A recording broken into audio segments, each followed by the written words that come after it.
இனிய தமிழ் நெஞ்சங்களுக்கு தமிழ் வணக்கம். இதுவரை நாம் தமிழ் உயிரெழுத்துக்கள் 12 பற்றி நன்கு தெரிந்து கொண்டோம். இப்போது மெய்யெழுத்துக்கள் பற்றி தெரிந்து கொள்வோம். மெய்யெழுத்துக்கள் 18.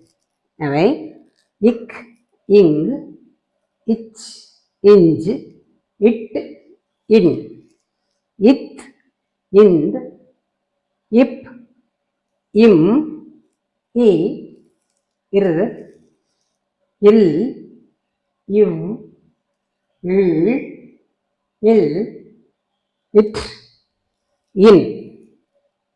There are 18 consonants in Tamil.